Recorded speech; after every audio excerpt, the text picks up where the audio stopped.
Dear all, welcome to the Financing Brazil Sustainable Agriculture through Green Bond session. Please be mindful that this session will be conducted entirely in Portuguese. To hear the English translation, please choose the English channel. To follow the discussion in Portuguese, please choose the Portuguese channel.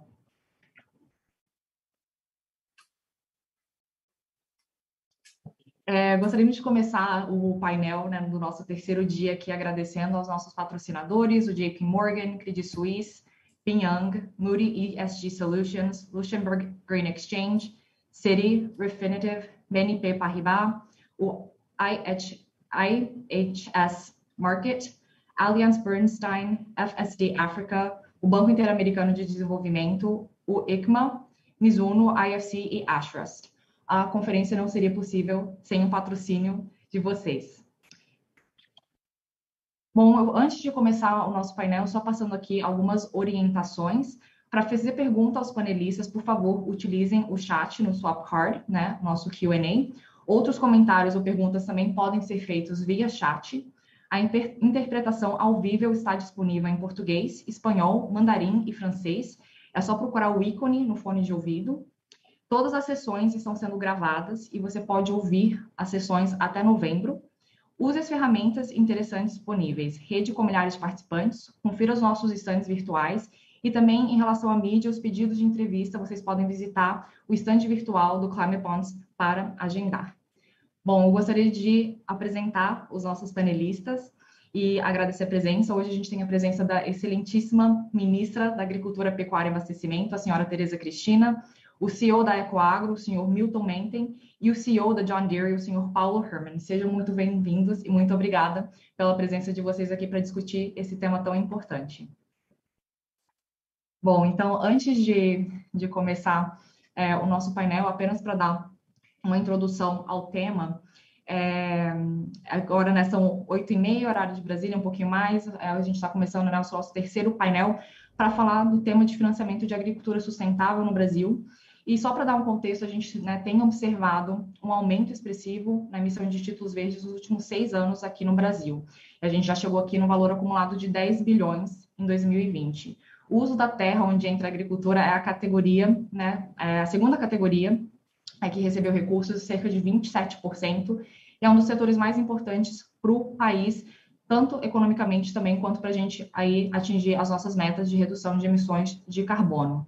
Em um relatório elaborado pela CBI, em junho de 2020, a gente estimou que existe um potencial de investimento verde de 163 bilhões de dólares até 2030, e a gente sabe que esse número pode ser até maior, pensando aí em tudo que a gente precisa em termos de agricultura e financiamento. A gente tem observado importantes marcos em direção à agricultura sustentável no Brasil, com emissões pioneiras no setor, e criação também de políticas públicas que têm apoiado o produtor rural e as oportunidades de integração lavoura, pecuária e floresta. Então, a gente gostaria de começar aqui a nossa rodada de perguntas. Ministra, a gente tem observado aí, em 2021, a gente teve o lançamento do Plano Safra, que ficou mais verde, com fortalecimento do Plano ABC, e o destino, o dobro de destinação de recursos em comparação ao ciclo anterior. E a gente também teve o lançamento do FIAGRO. Opa. E a gente também teve o lançamento do FIAGRO, uma ferramenta tão importante para a atração de capital estrangeiro para o agronegócio. E quais seriam os benefícios que uma política dessa pode trazer para o país e quais as barreiras que ainda são necessárias para destravar e gerar mais demanda para investimentos da agricultura sustentável? Ministra. Bom dia, Leisa. Quero cumprimentar todos vocês, desejar que seja um sucesso essa nossa conversa aqui hoje e cumprimentar o Paulo, o Milton e Milton e a Leisa. Bom, em primeiro lugar, Leisa, nós temos que ter presente que o caminho a ser seguido pelo agro, de todo mundo, é o caminho da sustentabilidade. E todos nós sabemos que o agricultor ele precisa produzir e conservar. Não é mais possível separar a agricultura dessas questões ambientais e que devem ser consideradas em conjunto com aspectos sociais e econômicos. Nós, agricultores, onde quer que estejamos, temos a obrigação de produzir alimentos seguros, que é isso que a população espera, tanto para o nosso consumidor quanto para o nosso meio ambiente. Afinal, nós dependemos do meio ambiente para conduzir a atividade que é o nosso sustento. Nesse sentido, só existem benefícios na implementação de políticas de financiamento verde. Essas políticas nos dão aí a oportunidade de atrair novas fontes de financiamento para o agro e, ao mesmo tempo, reforçamos nossas credenciais ambientais.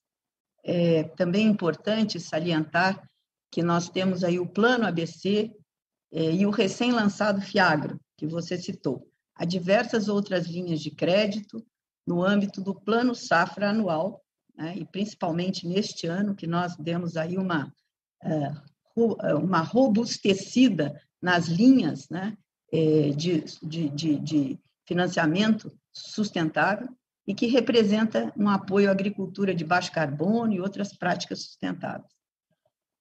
Um levantamento recente, realizado aqui pela nossa Secretaria de Política Agrícola, apontou que apenas na safra 19-20 foram contratados cerca de 25 bilhões de reais para investimentos em projetos de agricultura ambientalmente, enfim, sustentável.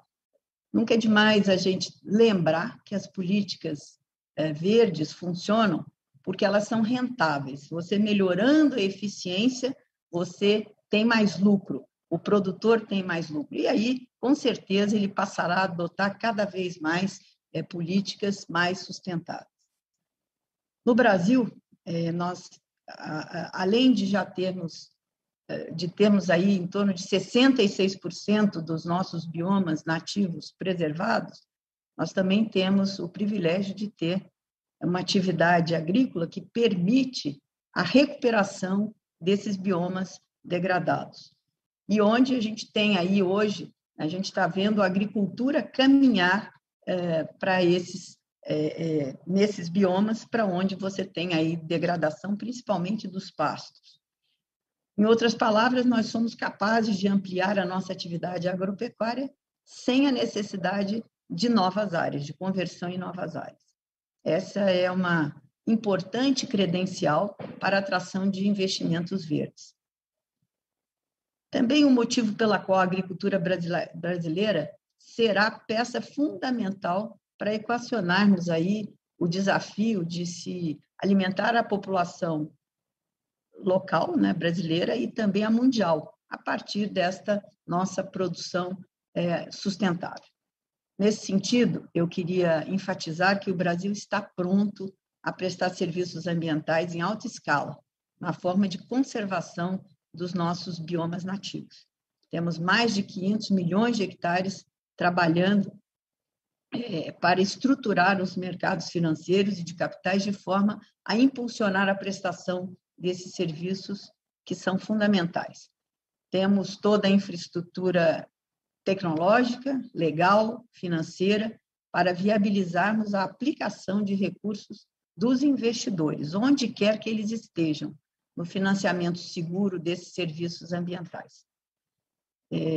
Nós estamos prestes a publicar, por exemplo, o decreto que regulamentará a CPR, que é o nosso principal instrumento financeiro, né, de financiamento dos financiamentos agrícolas, que desde a Lei do Agro, que passou pelo Congresso em 2020, já podem ser utilizados para o funding de prestação de serviços ambientais, via conservação dos nossos biomas nativos. No futuro próximo, continuaremos trabalhando para oferecer uma gama cada vez maior de oportunidades de financiamento e atração de recursos para atividades sustentáveis, ligadas ao nosso agro, o agro brasileiro. E temos muita confiança no crescimento desse segmento. Muito obrigada, ministra. E você mencionou, né, essa questão de rentabilidade das oportunidades também, especialmente em relação às pastagens degradadas. A gente sabe, né, que a integração lavoura, pecuária e floresta tem sido, né, uma das tecnologias aqui tão importantes para o Brasil. E com isso, eu queria passar a palavra para o Paulo, que é, né, o ILPF, que a gente tanto fala aqui, né, a gente traz inúmeros benefícios ambientais, a ministra mencionou aqui vários em relação, né, à conservação, e também é elegível, né, para emissão de títulos verdes. Paulo, né, a ILPF ela tem sido central na expansão desses sistemas aqui no Brasil, e no ano passado vocês constituíram, né, o SAF, que é o Sustainable Agriculture Finance Facility, que busca facilitar, né, o acesso a crédito e também disponibilizar esses benefícios para o produtor. Eu queria que você explicasse um pouco, né, no que consiste esses investimentos para implementar o ILPF nas propriedades e como o produtor também ele pode acessar títulos verdes e outras formas de financiamento sustentável, que a gente sabe que são também inúmeros para esses sistemas integrados. Paulo, acho que você ainda está no mundo.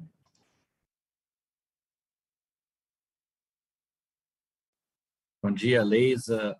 Bom dia a todos que nos assistem. Ministra Tereza Cristina, é um prazer compartilhar essa live nessa manhã de quarta-feira, depois de um 7 de setembro bastante agitado. Querido Milton, bom dia. E essa questão do ILPF, ou vamos dizer assim, produzir e preservar e prosperar, esse trinômio aí, ele vai além de uma questão de governo, ela é uma questão de Estado, na verdade, né? Como a ministra muito bem falou, nós temos a responsabilidade não só de alimentar a população brasileira, mas também ser o grande fornecedor, né, de alimentos para o mundo. A população mundial está crescendo e é no Brasil que eles irão se abastecer. Agora, isso tem que ser feito dentro de critérios, né, ambientais corretos, sociais corretos, e nesse sentido nós criamos há 10 anos atrás o que nós denominamos de rede ILPF. São empresas, né, por isso que eu falo que é uma questão de Estado, ela extrapola a questão de governo. São empresas privadas que se juntaram voluntariamente, apoiando a Embrapa, e trabalhar no sentido da difusão dessa tecnologia. Essa tecnologia não é nova, a integração lavoura, pecuária, floresta é uma coisa de décadas que se pratica no Brasil, principalmente dentro da pequena propriedade que precisa fazer a integração para sobreviver. Mas de maneira estruturada, de maneira organizada, ela ainda não era do conhecimento geral. E nesses 10 anos, Leisa, eu tenho grande satisfação em registrar de que nós saímos de algo como 2 milhões de hectares integrados para o último número que nós temos, algo em torno de 17 milhões de hectares integrados de alguma maneira, ou com o grão e o boi, né, ou o boi dentro da floresta, enfim, ou da maneira completa do grão, boi e da floresta. Esse é um grande avanço. Isso aí é uma coisa muito particular do Brasil, isso só é possível nos trópicos, isso não é possível na agricultura de clima frio e clima temperado, de maneira que esse é o grande avanço que nós estamos mostrando ao mundo, liderados por nossa empresa de tecnologia mãe, que é a Embrapa. E agora, Leisa, o objetivo é dobrar esse número. Nós temos até 2030 o objetivo de apoiar a difusão ainda mais intensa dessa tecnologia para chegarmos a 35 milhões de hectares integrados no Brasil. E o grande mote que vai nos proporcionar essa expansão é exatamente a questão que você trouxe dos financiamentos verdes, ou seja, buscar dinheiros de fundos internacionais para acelerar o processo de investimento, tanto em capital, quanto também em mão de obra e principalmente de caixa, para implantar, para expandir esse sistema. O sistema ele funciona, ele é altamente viável sobre todos os aspectos, o aspecto ambiental, o aspecto econômico, o aspecto social. Eu ainda não encontrei até hoje um ponto que fosse negativo na integração lavoura, pecuária, floresta, mas tem que se chamar a atenção para a complexidade do sistema. ele não é um sistema fácil de se operar. Estou vendo que a ministra está fazendo um sinal positivo com a sua cabeça, né? Porque é um processo que eu poderia chamar de agricultura sem parar. Você planta, colhe, põe o boi, põe a floresta, tem que podar a floresta, tem que vacinar o animal. São mercados diferentes, são períodos diferentes, é um fluxo de caixa intenso ao longo do ano e, principalmente, a mão de obra que vai ser usada, que é usada no sistema, é uma mão de obra, Leisa, que precisa ser multifuncional, muito mais qualificada. Então, o SAF, e agora nós estamos trabalhando com uma agência britânica também para a comercialização de créditos de carbono, é a grande oportunidade para a gente expandir e acelerar esse sistema no Brasil para chegarmos em 2030 com 35 milhões de hectares integrados.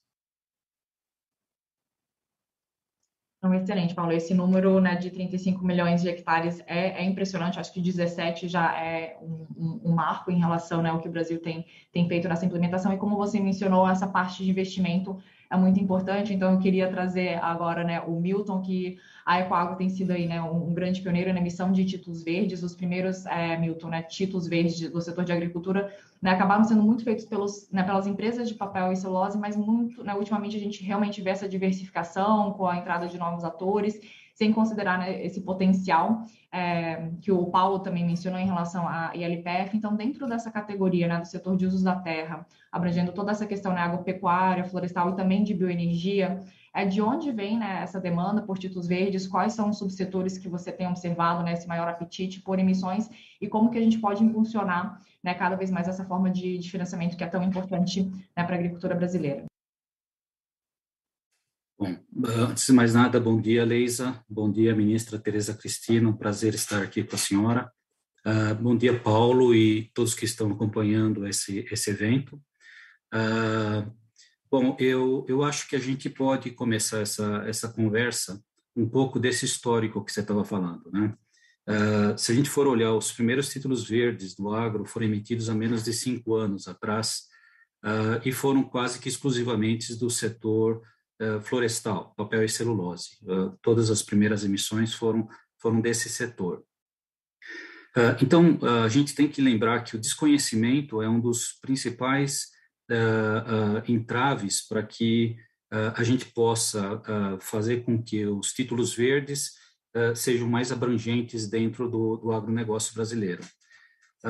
E esse desconhecimento ele vem sendo destravado a partir do momento que taxonomias e normas e operações pioneiras começam a sair ao mercado, trazendo um pouco de luz sobre esse tema.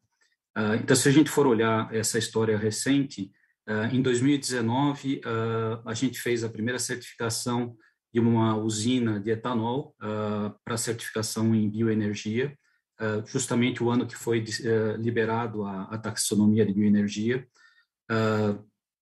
Em 2020, e hoje, só para ter uma noção, a gente já está com 8 operações e mais de R$1,5 bilhão de operações rotuladas ou certificadas verde no setor de bioenergia. E só para lembrar, esse é um setor que tem uma governança e já uma estrutura criada há décadas que permite imaginar que a maior parte do setor pode se beneficiar efetivamente dessa rotulagem. Você tem o RenovaBio e todo o Bom Sucro, você tem toda uma estrutura e um arcabouço já instalado nesse setor que permite que naturalmente ele é um candidato às certificações verdes dos seus títulos. Mais recentemente, em 2020, foi liberada a taxonomia de agricultura. A primeira operação que foi feita foi uma operação até emblemática do CRADA Rizoma, né? Maior produtor de grãos orgânicos das Américas, na verdade. E foi e realmente jogou outra luz para o que pode ser certificado ou não nesse setor de agricultura. Agricultura e, mais recentemente, pecuária, proteína animal. Uma vez mais, em menos de um ano, a gente já tem 7 operações emitidas de títulos verdes nesse segmento, com mais de R$1 bilhão de operações rotuladas ou certificadas. Tá? Quando a gente olha na sua pergunta de subsegmentos, né, a gente vê que o agronegócio ele está preparado, o agronegócio brasileiro ele está preparado efetivamente em vários setores para chegar a uma emissão de títulos verdes. Ele está realmente pronto. Você tem nos setores de grãos uma boa parte dos produtores certificados RTRS, BCI, ou seja, com certificações ESG, atendendo o Código Florestal Brasileiro, que é extremamente restritivo. Então, é assim, nós não acreditamos que exista uma barreira técnica para que esse volume cresça e cresça rapidamente. Outros setores estão também preparados. A pecuária está toda preparada com a história do desmatamento zero e rastreabilidade dos animais. A gente está com vários outros setores. O agronegócio está investindo pesadamente em energia fotovoltaica, que também é uma necessidade de investimento brutal e uma possibilidade de certificação verde dos títulos. Então, a gente tem em vários subsetores, como você falou, essa possibilidade, e só a ação integrada de todos os agentes do mercado, tomadores, emissores, investidores e reguladores, governo e reguladores, é que a gente vai chegar nesse ideal, nesse mundo ideal. E aqui a gente tem na ministra Tereza Cristina, uma das maiores campeãs, tem sido incansável o trabalho dela em promover e desenvolver toda essa mecânica de finanças verdes. Só para terminar essa minha primeira fala aqui, hoje, em 2021, 20% de todos os CRAs, todos os títulos que estão sendo emitidos na Ecoagro tem sido rotulado ou certificado verde, o que já é um acontecimento, é uma marca bem importante que enche a gente de orgulho. E isso, se a gente for olhar para o pipeline de operações em estruturação, esse percentual é até maior. Então, assim, acho que a gente está no caminho certo, o agronegócio brasileiro está preparado para se beneficiar desse boom e já está acontecendo. Muito obrigada, Milton. Sei que a ministra ela tem um outro compromisso daqui a pouco, então, antes dela precisar sair aqui para esse próximo compromisso, eu acho que, né, Milton, você mencionou aqui todos os esforços que o governo tem feito. E, ministra, né, eu acho que durante a pandemia o Brasil conseguiu, né, driblar essa questão do desabastecimento de alimentos, isso é um pilar, né, uma atração também de financiamento para o setor, e a gente sabe, né, também mas comunicar também agora para o público externo, né, a lei, né, 13.986 de 2020, também conhecida como, né, a lei do agro, que viabiliza, né, financiamento também por meio do mercado de capitais. E olhando, né, um pouco para frente, né, quais seriam esses próximos passos ou próximas ações, né, para serem tomadas aqui para fortalecer essa agenda de financiamento sustentável e também para o desenvolvimento e atração de investidores tanto domésticos quanto internacionais, né, para investir através de títulos verdes no agronegócio sustentável do Brasil. Obrigado, Leisa. Só falando um pouquinho sobre o que o Paulo falou, e eu fico muito feliz também de ver aí o Milton colocando o que já fez e o pipeline do que vai aí, o que tem aí de outros negócios lastreados em títulos verdes. Mas, Paulo, 35 milhões de hectares, que é a nossa meta, né, de LPF, equivale a uma Alemanha. Às vezes as pessoas não têm dimensão disso no mundo, né?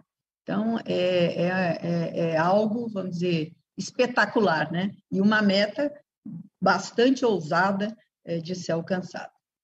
Bom, respondendo aí a segunda pergunta, né? Em primeiro lugar, nós precisamos ser muito pragmáticos e racionais, o que significa trabalharmos sobre bases científicas. E eu tenho dito isso sempre. Inclusive, eu fiquei muito feliz esse ano, quando fui em maio à Embrapa, e o ano, enfim, lançamento lá de todas as ações da Embrapa neste ano é a agricultura baseada na ciência, né? Movida à ciência, agricultura movida à ciência. Bom, eu até brinquei lá com a Embrapa que eles tinham que falar agricultura e pecuária movida à ciência. Nesse sentido, nós temos aí um benefício benefício de contar com apoio de entidades não governamentais, como a CBI, que prestam um serviço valioso nessa estruturação de mercado, que é cada vez maior, né? Aí nos famosos títulos verdes. Além disso, contamos com a Embrapa, que é reconhecida no mundo todo pela sua excelência científica e tecnológica e que tem dado aí realmente uma valiosa contribuição, né, de definições dos protocolos necessários para a emissão de títulos verdes. Esse ênfase aí à ciência é o primeiro passo para combatermos um assunto que nos preocupa, que é o greenwashing, prática com a qual, obviamente, não compactuamos e que temos combatido a todo custo. Afinal, sem segurança para o investidor e para o consumidor, não será possível construirmos aí um mercado que nós queremos muito para a nossa agricultura, né? Que utilize todo o potencial de sustentabilidade que podemos oferecer e proporcione ao mundo a segurança alimentar e a sustentabilidade ambiental.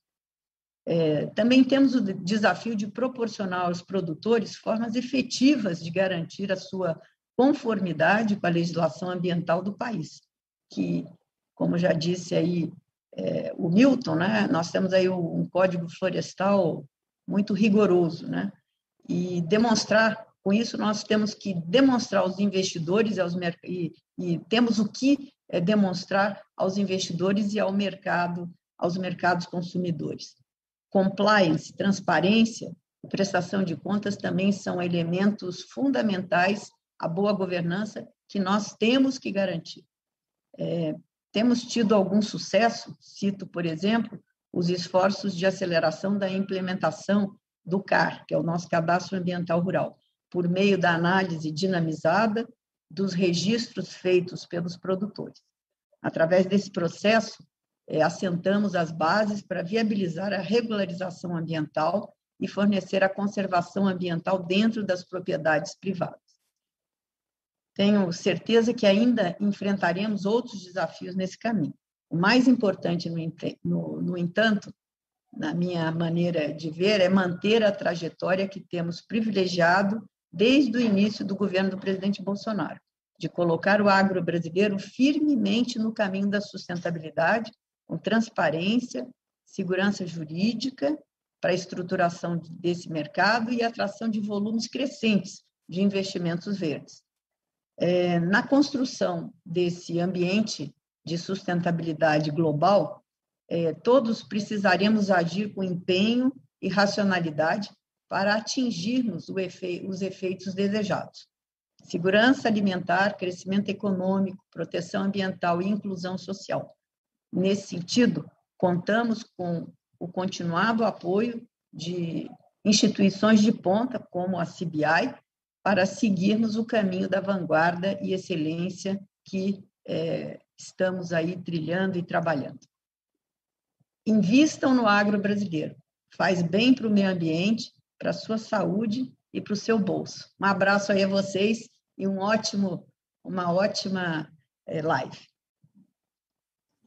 Muito obrigada, ministra, por, enfim, disponibilizar seu tempo aqui para falar um pouco sobre o que o governo está fazendo, sobre a importância do mercado de finanças sustentáveis aqui também para a promoção dessa agricultura sustentável que a gente cada vez mais tem que comunicar para fora também. É um prazer ter a senhora aqui e a gente sabe que você tem que sair para o seu compromisso, mas a gente continua aqui com o Paulo e o Milton, que tem muito mais para compartilhar em relação a esse mercado crescente para o agro. Leisa, eu vou deixar aqui no meu lugar para acompanhar e responder aí eventuais perguntas. Infelizmente, eu tenho um compromisso, mas foi um prazer enorme participar com vocês. Um abraço, Leisa, um abraço, Paulo, Milton, e continue aí que o debate será excelente, tenho certeza. Tchau. Tchau. Bom, a ministra mencionou, acho que, pontos importantes em relação ao investimento também, e trazendo um pouco para o que o Milton tinha falado antes, em relação aos setores, em relação ao que o agro tem feito, e até em termos dessa busca em relação aos rótulos nas operações mais recentes. A gente vê, Milton, aqui na estrutura do CRA, né, especialmente no mercado doméstico, sendo bastante utilizado e rotulado. E como que a gente consegue traduzir isso para o investidor internacional, né? Especialmente pensando aí nas emissões de CRA offshore, e que outros instrumentos também podem receber esse rótulo verde para atrair o investidor internacional? Bom, Leissa, só para também a gente pegar um pouco da experiência brasileira, né? O CRA, em menos de uma década, ele atingiu a marca atual de 80 bilhões de reais de CRAs emitidos, o que mostra a sua adequação para trazer para o investidor a robustez necessária para dar segurança para esse investidor. Então, trata-se de uma oferta pública controlada pela CVM, então tem todo um arcabouço jurídico e regulatório que permite com que ele seja hoje um dos títulos mais procurados do mercado de capitais para renda fixa. O que a gente pode falar um pouquinho de expectativa para esse futuro próximo, né? Vem justamente da Lei do Agro, emitida o ano passado pelo governo, que, entre outras coisas, permitiu que seja emitido CRAs referenciados em moeda estrangeira, emitidos diretamente lá no exterior, emitidos e registrados no exterior, e distribuídos para investidores internacionais. Essa lei permite alguma coisa que era uma demanda de há muito tempo do setor, porque o agronegócio brasileiro ele tem várias das suas cadeias referenciadas em moeda estrangeira. Então, você pega a cadeia de soja, algodão, café, você tem boa parte dessas cadeias com o seu preço de venda e parte do custo referenciados, por exemplo, em dólar. E, efetivamente, você não respeitar essa realidade é trazer uma insegurança para o próprio produtor. Então, operações em dólar são normais, as tradings fazem isso, as multinacionais fazem isso, e elas estão baseadas efetivamente nesse hedge natural que existe nessas cadeias. Essa lei do agro ela permite que toda essa robustez jurídica e essa experiência que a gente tem da história dessa securitização desses CRAs no Brasil possa ser levado para o investidor internacional com emissões no exterior, como eu já falei. A gente está na primeira operação que a Ecoagro está preparando. Nos próximos 60 dias ela deve ser liquidada. A gente vai estar fazendo um primeiro CRA piloto em dólar, que vai ser liquidada numa bolsa europeia, onde a gente vai destravar efetivamente todo o operacional para que isso aconteça. Existem vários pontos que, obviamente, você tem que atender da regulamentação do exterior, não só da regulamentação que normalmente a gente atenderia do Brasil. Então, a gente está nesse processo ainda de aprendizado e destravamento, mas que deve estar terminando agora nos próximos 2 meses, e, efetivamente, isso vai trazer a possibilidade desse investidor estrangeiro participar desse agronegócio brasileiro sem riscos de moeda, sem riscos maiores jurídicos, porque trata-se de um título extremamente robusto e já experimentado aqui no Brasil. Se a gente imaginar essa possibilidade de emissões no exterior de securitizações, imagine-se vários produtores empacotados embaixo de um CRA, com CPRs como lastros, só para dar como exemplo. E a gente misturar isso com a nossa discussão anterior, quer dizer, uma agenda ESG, agenda de finanças verdes, da qual efetivamente o Brasil tem muito a apresentar. Eu imagino que a gente vai ter acesso a esse mercado de finanças verdes do exterior, que está muito mais desenvolvido que o mercado de capitais dos investidores no Brasil, para esse segmento de finanças verdes, e, portanto, trazer um benefício para esse produtor brasileiro que efetivamente pode mudar a forma de ele encarar o seu financiamento. Então, a gente está muito otimista com essa possibilidade, abre-se uma nova avenida, um caminho totalmente novo, que efetivamente tem muito para ser comemorado. Milton, muito obrigada. E só fazendo um gancho aqui com uma pergunta também que chegou para a gente, Ângelo, já que você está aqui conosco, para apresentar o Ângelo Mazilo, que é o secretário adjunto de Política Agrícola no Ministério da Agricultura, Pecuária e Abastecimento. Né, o Milton falou da lei do agro, a ministra também, né, na pergunta anterior, em relação também, né, a trazer. Então, como que o investidor estrangeiro, né, acessa esses produtos verdes do agro e como que o governo tem buscado engajar com estes investidores? Você está no mudo, Ângelo.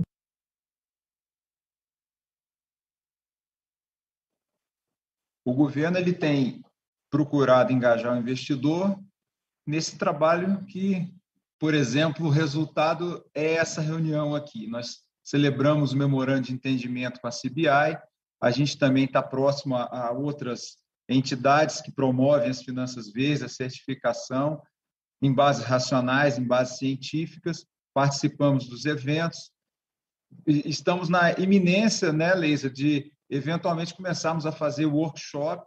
A nossa agenda foi um pouco atrapalhada pela pandemia, porque ela previa viagens, previa encontros até presenciais, e nós vamos seguir firme nessa toada de mostrar para o investidor internacional as alternativas que nós temos dentro do país e internamente criar as condições que o investidor precisa para ter segurança, para ter acesso rápido. Nós temos um mercado financeiro que nós precisamos aperfeiçoar, demos um passo muito importante com a lei do agro, temos que facilitar, nós temos uma visão totalmente para o mercado em termos de facilitar o ambiente de negócio, nós temos que continuar, como o Milton falou, a facilitar as transações em moeda estrangeira dentro do país. A gente não conseguiu dar o passo total que a gente gostaria de ter dado na primeira rodada, que culminou, como você falou, Leis, com a edição da Lei do Agro. Mas nós temos agora que trazer essas transações referenciadas em moeda estrangeira de forma ampla e restrita para dentro do nosso país, o que facilita bastante o trânsito financeiro, e continuarmos junto ao produtor rural, desenvolvendo as políticas sustentáveis, a certificação, a base científica, como a ministra citou no caso da Embrapa, né? Então, é nesse sentido que nós estamos atuando, uma visão 360 graus. O lado do investidor, o lado do produtor, o lado de quem traz a boa governança para essas finanças que são as certificadoras, o lado de quem estrutura as operações, e estamos trazendo todo mundo juntos para acelerarmos esse processo das finanças verdes, o desenvolvimento dos mercados e a adoção dessas técnicas sustentáveis dentro da propriedade. Obrigada, Ângelo. Isso aqui leva para outra pergunta também, Paulo. Eu vi que ele sumiu aqui a aguardar o Paulo voltar, mas a gente tinha mencionado essa questão, né, da base científica, né, Ângelo, você mencionou, a ministra também tinha mencionado agora há pouco, e a gente sabe aqui, Paulo, a pergunta que chegou para a gente, né, que os critérios aqui de agricultura, o Milton tinha mencionado, mas também são baseados em ciência, né, da CBI, e a gente sabe que a adoção de tecnologias de baixo carbono, né, em relação ao ILPF, ele ajuda nessas emissões, né, de gás de efeito estufa, e uma pergunta de como que a gente calcula essa né, redução em relação ao ILPF, como que funciona, né, disponibilidade, coleta e monitoramento em relação às propriedades também. Então, acho que um pouco mais, né, do técnico para falar como que isso realmente é feito na prática. Nós estamos ainda nesse processo de definir os protocolos, Leisa, né? O tema ele é muito variado, o país é muito grande e nós temos diversas situações de integração. Como a ministra falou, a agricultura brasileira é baseada em ciência. Então, se nós temos uma área, só para dar um exemplo, uma área no Cerrado com 4, 5 anos de LPF, nós temos dados científicos já da pesquisa mostrando de que tem capacidade de fazer uma retenção da ordem de 5,5 toneladas de CO2 equivalente por hectare ano. a gente vai para áreas de mais recentes, essa quantidade diminui. No plantio direto, a gente tem dados que mostram que 1,5 tonelada de CO2 equivalente. Então, de acordo com a prática agrícola adotada, é que vai se dar a quantificação, né, do sequestro, né, da retenção das emissões do armazenamento de carbono no solo. A Embrapa tem essa metodologia. Na rede ILPF, nós desenvolvemos uma certificação de propriedade que gera um Trust Score, que avalia mais de 200 itens da propriedade, tanto do ponto de vista ambiental, quanto também do ponto de vista social, e isto gera este Trust Score, como nós falamos, que, na verdade, é o indicador ambiental daquela propriedade, né? O indicador de ESG daquela propriedade. Com base nesse indicador é que os organismos internacionais, os fundos internacionais, estão estendendo recursos, né, e calculando a taxa de juros proporcional aos indicadores ambientais. Esse é um processo em elaboração ainda. Nós já temos identificado os fundos, nós já desenvolvemos a metodologia de certificação, nós já chegamos no Trust Score, já temos uma propriedade no Centro-Oeste que foi certificada. Entretanto, esse é um processo que ainda precisa de mais tempo para chegar a vias, vamos dizer assim, práticas de operação na mão do produtor. Também nesse momento, Leisa, nós fomos procurados, né, a rede LPS foi procurada por 2 empresas no Reino Unido com uma outra proposta, uma proposta de pura e simples comercialização dos créditos de carbono. Você sabe que a União Europeia acelerou as metas de atingimento do net zero, que é o carbono neutro, e é muito difícil que certas empresas e certas, vamos dizer assim, núcleos industriais ou financeiros cheguem nessas metas nos prazos que estão sendo propostos. Então, há necessidade, existe um mercado enorme internacional buscando esses créditos compensatórios. E o ILPF está pronto para entrar nessa comercialização. Nós já estamos desenvolvendo o primeiro projeto piloto nesse sentido, e vai ser uma comercialização bem mais simples, quer dizer, cada tonelada de carbono hoje está sendo avaliada em torno de R$80, R$90, e é uma transação simples, quer dizer, quantos hectares de ILPF você está fazendo? É um ILPF de 3 anos, de 4 anos, de 5 anos. Isso, pela ciência, pelos dados da Embrapa, dão um indicativo de uma retenção de carbono, né, um estoque de carbono no solo de tantas toneladas equivalentes anos, e aí, pela quantidade, pelo valor monetário transformado e realizado. Agora, como o Milton falou, existem alguns segmentos que já estão trabalhando nessa questão da comercialização há algum tempo, como é o pessoal da área florestal, né, como é o pessoal agora do RenovaBio, que começou e funcionou muito bem no ano passado, e esse ano está dobrando a perspectiva de comercialização dos créditos de carbono, mas no agro ainda, no agro dos grãos, no agro dos bois, ainda nós temos várias iniciativas de implementação dos processos, de definição dos protocolos, mas ainda a comercialização efetiva está incipiente, e esse será o grande, eu diria assim, que o alavancador de recursos para o agro brasileiro nos próximos 3 a 5 anos. Bom, excelente, Paulo. Eu acho que até voltando, a gente sempre escuta, e a gente tem escutado recentemente, né, muito sobre essa questão de mercado de carbono, e eu sempre falo que, né, o investimento verde, ele consegue, claro, financiar aquela tecnologia, financiar o que vai gerar, né, aquela produção agrícola que está gerando esse crédito também. Então, né, um mercado está, né, relacionado ao outro. E até pensando, acho que um pouco, né, nessa questão que você mencionou de pecuária, o Milton também mencionou a oportunidade. A gente não tem visto, né, muitos títulos ainda no setor, algo novo. E como que a gente também traz isso, né, para o setor né, de pecuária, Milton? trazendo aqui para você em relação à estruturação. A ministra tinha mencionado essa questão de greenwashing, a gente sabe que, né, esse é um tema que se menciona muito, você mencionou, né, de rastreabilidade também. Então, como que, né, o investidor também ele pode ter essa garantia em relação, né, que ele está investindo em pecuária sustentável? Então, como trazer isso dentro de uma operação verde? Bom, o setor de pecuária ele tem um desafio talvez dos maiores em relação a esse tema de finanças verdes, né? Então, efetivamente, é um setor muito acusado e que de fato tem uma influência grande em desmatamentos. Então, o desmatamento zero ou não desmatamento é talvez a maior desafio, a maior política que vai ter que ser implementada pelos participantes da cadeia da pecuária.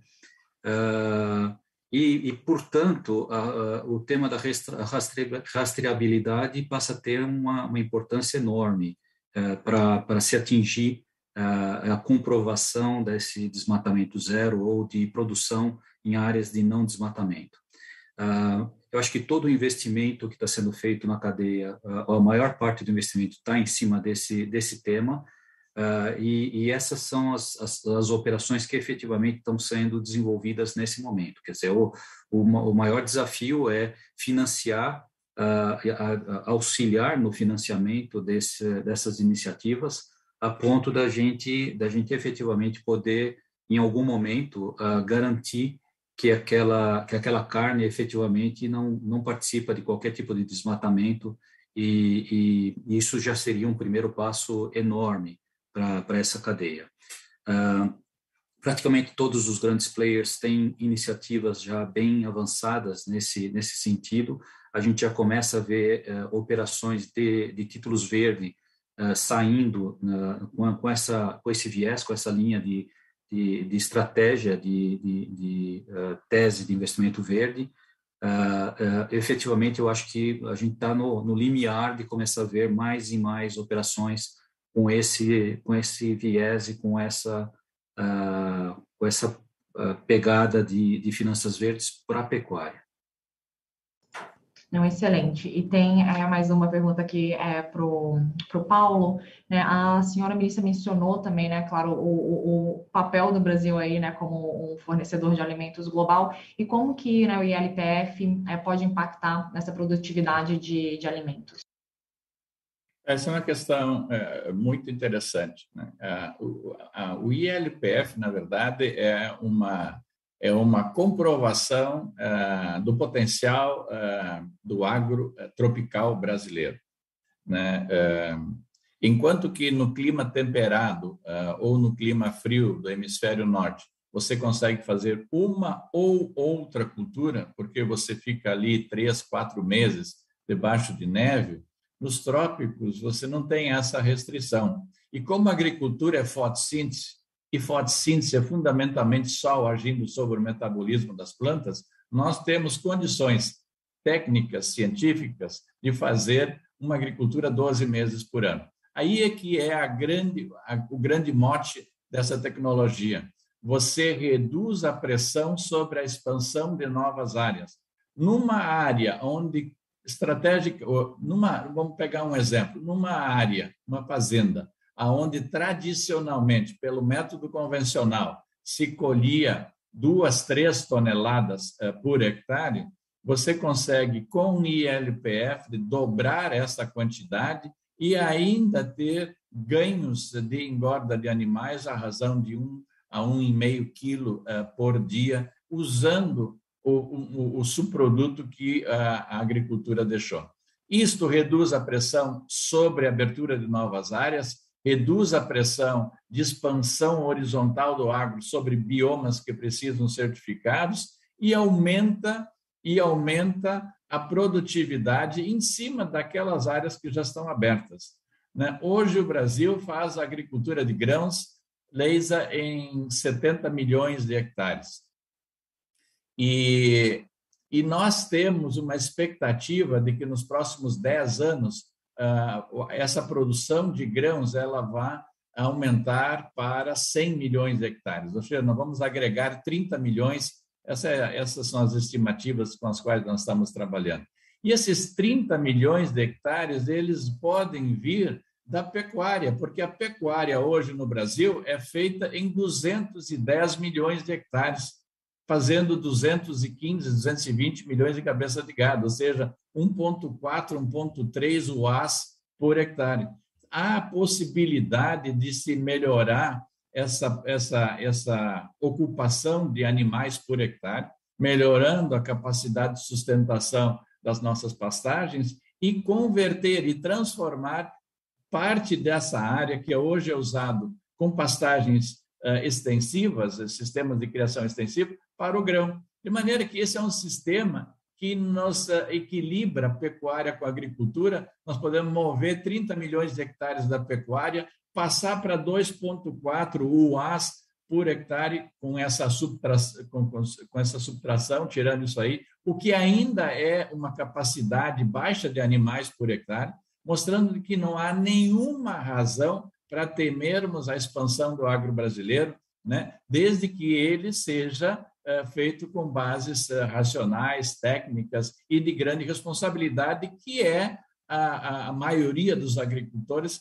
Eles sabem muito bem que, como a ministra falou, a atividade agrícola ela é extrativista, ela extrai da natureza o seu sustento. Então, não existe agricultor que destrói a natureza, porque ele sabe que, ao destruir a natureza, ele destruirá o futuro dos seus filhos. Essa é a grande vantagem. Além disso, Leisa, só para complementar, esse sistema aumenta a resiliência dos agricultores, porque você, veja só, nós tivemos uma safra de soja razoavelmente boa, mas nós esse ano perdemos 20 e poucos milhões de hectares de milho, de toneladas de milho, perdão, por conta da seca, né? E isto foi, de uma certa maneira, absorvida pelos agricultores, porque eles já tiveram a primeira safra colhida. A resiliência do agricultor melhora com o sistema de integração. Você tem um sistema mais equilibrado, um agricultor com menor risco de crédito, com melhor capacidade de investimento, com qualificação de mão de obra, enfim, um sistema muito mais competitivo dentro de um contexto internacional que vai exigir cada vez mais custos baixos e competitivos para os agricultores brasileiros. Excelente. Eu acho que, Paulo, né, trazendo um pouco para essa questão da resiliência também e esse impacto que a gente vê, né, das mudanças climáticas na agricultura. Ângelo, você poderia falar um pouquinho sobre essa questão do seguro rural, como que isso entra também em relação a ajudar nessa questão desses impactos? Muito bem lembrado, Leisa. É indissociável o mercado de crédito eficiente, no caso da agricultura, de bons mitigadores de risco de crédito, e na agricultura isso significa seguro rural, mitigação de risco climático, praga, doença.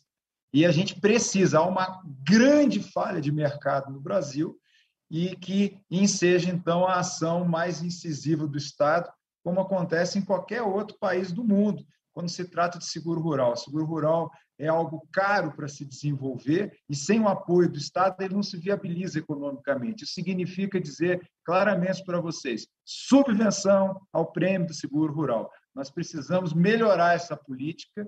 Nós temos duas políticas no país, o PROAGRO e o atual PSR. Ambas não estão dando conta do recado, nós estamos cientes disso, está no nosso radar, e nós estamos diligenciando aqui no Poder Executivo, na Esplanada, orçamento adequado, política adequada para subvencionar o prêmio do seguro rural e ele, então, exercer o papel que se espera, mitigador de risco, para, com isso, melhorar o mercado de crédito e atrair os financiamentos verdes no volume que a gente quer. Realmente, as coisas são muito interligadas, mas nós estamos com a visão do pacote, do combo, né? E agora o nosso objetivo é colocar isso de pé aqui dentro da Esplanada, dentro do governo, o quanto antes. Ângelo, muito obrigada. Eu acho que deixar também agora, fazer uma pergunta mais aberta em relação, né, a todos aqui no painel. A gente tem falado muito de títulos de transição e como que a gente também faz essa transição aqui na agricultura brasileira e quais são as oportunidades em relação a isso. A gente, né, tem falado muito de pecuária, também dessa questão, né, de recuperação aí, né, tanto de APPs e reservas legais. Então, em relação a Milton, Ângelo, Paulo, né, o que seria essa, né, trazendo que esse tema é tão novo, o que seria essa visão de transição também em relação ao agro brasileiro? A gente já sabe que é sustentável, mas quais seriam essas oportunidades também, né, tanto para os emissores, investidores que nos assistem? Não sei, começo por mim, então vamos lá. Eu sou um otimista, Leisa, do agro brasileiro. Eu vejo que, e fundamentalmente porque todo esse progresso que nós tivemos nesses 40 anos não caiu no nosso colo de graça ou por algum fator da natureza, né? Isso foi pura ciência, capitaneada pela Embrapa, né? Não existia tecnologia tropical no mundo, né? Ela foi desenvolvida aqui a partir dos brasileiros, a partir da nossa gente, dos nossos pesquisadores. Nós crescemos muito e a melhor notícia é de que para os próximos 10 anos nós temos grande possibilidade de passar a dobrar a produção brasileira de grãos. Esse ano nós ficamos nos 250, existem estimativa de 500 milhões de toneladas de grãos e existe possibilidade concreta de nós adicionarmos de 80 a 100 milhões de cabeças de gado à atual rebanho bovino brasileiro. Então, e tudo isso dentro de um sistema equilibrado, que eu falo dos 3 P's, né? É a produção, é a preservação e é a prosperidade, né? Sem a prosperidade, tudo é um sonho, tudo é muito romantismo, né? Os nossos agricultores são altamente comprometidos com a questão ambiental.